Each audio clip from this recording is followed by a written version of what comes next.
മഹാരഥരായ ആ രാഷ്ട്രശില്പികൾ ഒരുമിച്ചിരുന്ന് ചർച്ച ചെയ്തെടുത്ത ഒരു തീരുമാനമുണ്ട്. അതാണ് തീരുമാനം.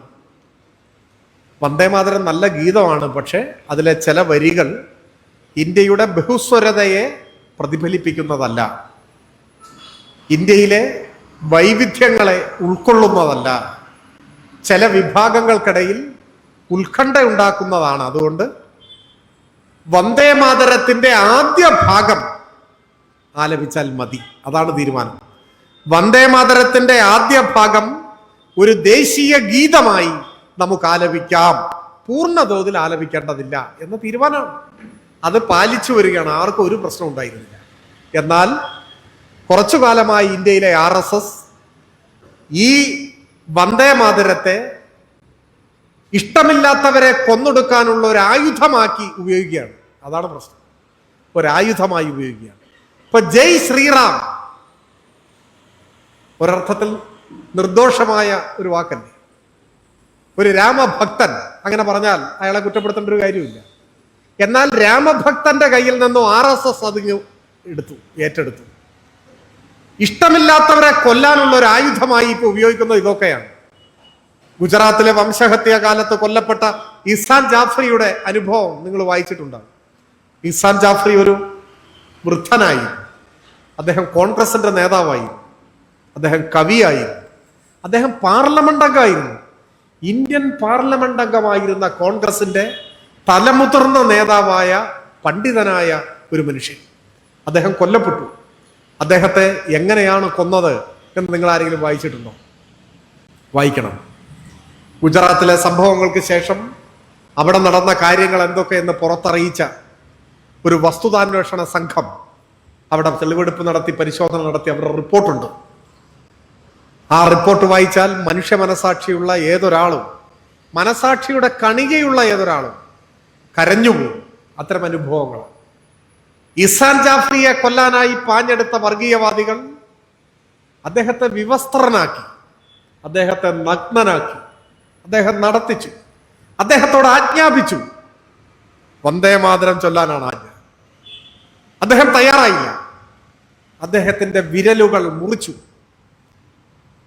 അദ്ദേഹത്തിന്റെ കൈകൾ വെട്ടിമാറ്റി, അദ്ദേഹത്തിന്റെ കാല് മുറിച്ചെടുത്തു, തീക്കുണ്ടത്തിലേക്ക് കൈകാലുകൾ ഛേദിക്കപ്പെട്ട ആ ശരീരം എടുത്തെറിഞ്ഞു, ചുട്ടുകരിച്ചു.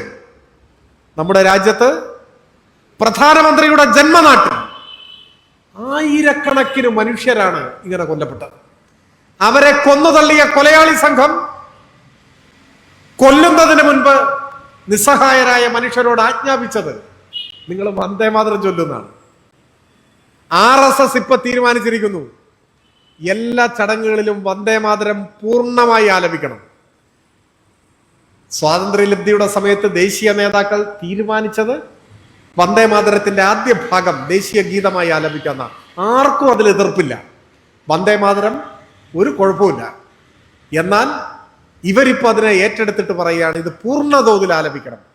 കേരളത്തിന്റെ മണ്ണിൽ ആദ്യമായി RSSന്റെ ആജ്ഞ അനുസരിച്ച് വന്ദേമാതരം പൂർണ്ണ തോതിൽ ആലപിക്കപ്പെട്ടത് VD സതീശന്റെ സത്യപ്രതിജ്ഞാ വേളയിലാണ്. ഒരക്ഷരം കൊണ്ടുപോലും അദ്ദേഹം ലോക് ഭവനെ അതൃപ്തി അറിയിച്ചില്ല. ഉടനെ നാഗ്പൂരിൽ നിന്നും പുറത്തിറങ്ങുന്ന RSSന്റെ മുഖപത്രമുണ്ട്. ആ മുഖപത്രത്തിന്റെ പേര് ഓർഗനൈസർ എന്നാണ്. ഓർഗനൈസറിന്റെ മുഖപ്രസംഗത്തിൽ ഉടനെ തന്നെ കേരളത്തിലെ UDF സർക്കാരിനെ മുക്തകണ്ഠം അഭിനന്ദിക്കുന്നുണ്ട്. ഒരെതിർപ്പുമില്ലാതെ ഞങ്ങൾ പറഞ്ഞ പോലെ നിങ്ങൾ വന്ദേമാതരം പൂർണ്ണ തോതിൽ ആലപിച്ചു, അതുകൊണ്ട് നിങ്ങൾക്ക് അഭിനന്ദനം. സത്യപ്രതിജ്ഞ ചെയ്ത ആദ്യ മണിക്കൂറിൽ തന്നെ RSSന്റെ അഭിനന്ദനം ഏറ്റുവാങ്ങിയ ഇന്ത്യയിലെ ഏക BJP ഇതര മുഖ്യമന്ത്രിയാണ് VD സതീശൻ. അത് കഴിഞ്ഞ് ഓരോന്നും നിങ്ങൾ എടുത്തു നോക്കൂ. സെക്രട്ടറിയായി അദ്ദേഹം രത്തൻ ഖേൽക്കറിനെയാണ് തിരഞ്ഞെടുത്തത്. ആരാണ് രത്തൻ ഖേൽക്കർ? ഒരു IAS ഓഫീസറാണ്, സംഘപരിവാരത്തിന്റെ ഇഷ്ടക്കാരൻ. ആ പേരെന്നു മുതലാണ് നമ്മൾ ശ്രദ്ധിക്കാൻ തുടങ്ങിയത്.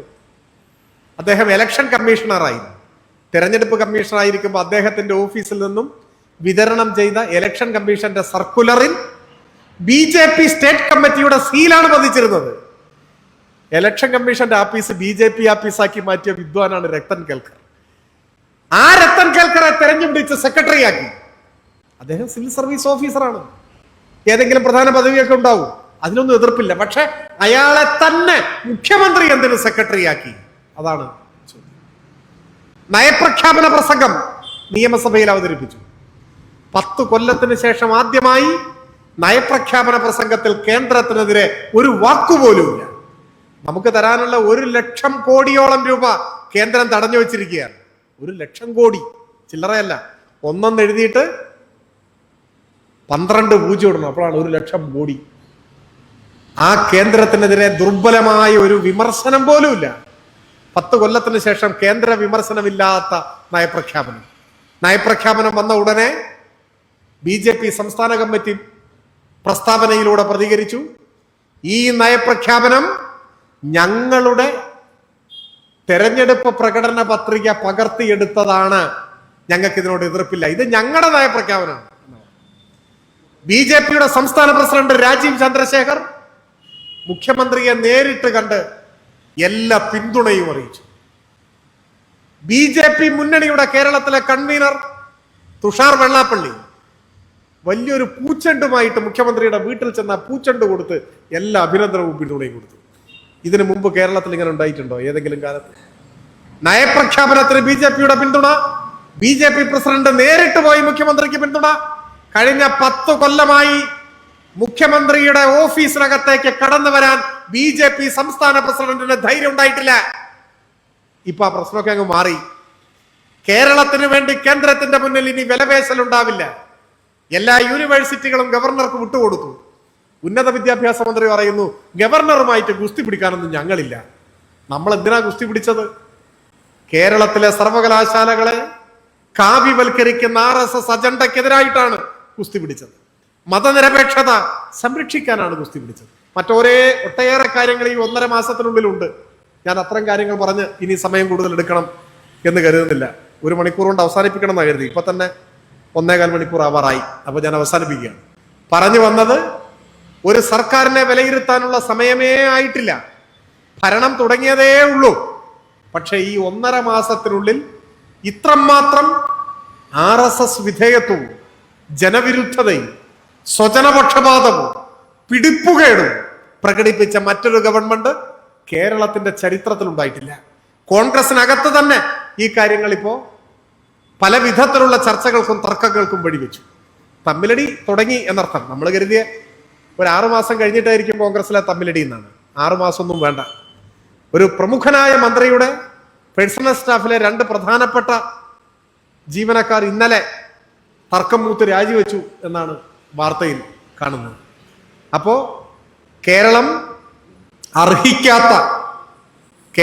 അർഹിക്കാത്ത ഒരു ദുരന്തമാണ് നിയമസഭാ തെരഞ്ഞെടുപ്പിലൂടെ വന്നത് എന്ന് ഈ ചുരുങ്ങിയ സമയം മലയാളി മനസ്സിലാക്കി തുടങ്ങിയിട്ടുണ്ട്. പിന്നെ മലയാളികളെ സംബന്ധിച്ച് നമുക്ക് ശുഭപ്രതീക്ഷയുള്ളവരായിരിക്കാം. കാരണം ഓഖിയും നിപ്പയും പ്രളയവും കോവിഡും മറികടന്നവരാണ് നമ്മൾ. UDF ഗവൺമെന്റിനെയും നമ്മൾ മറികടക്കും എന്ന ശുഭാപ്തി വിശ്വാസത്തോടെ നമുക്ക്